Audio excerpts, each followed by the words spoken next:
याला अजून एक महिना आहे तेव्हापासून मी हे चालू केलोय. तर आता ही गाईचं कास तुम्ही समान पाहू शकता.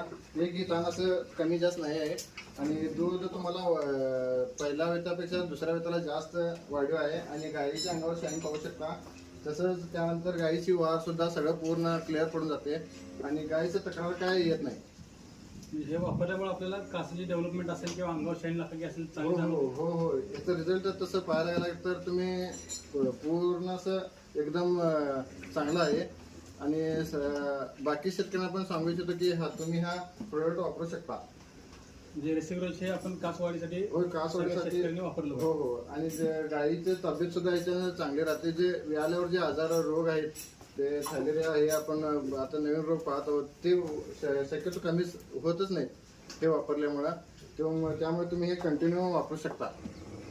तुम्ही जे माहिती दिली सर त्याबद्दल धन्यवाद. थँक्यू.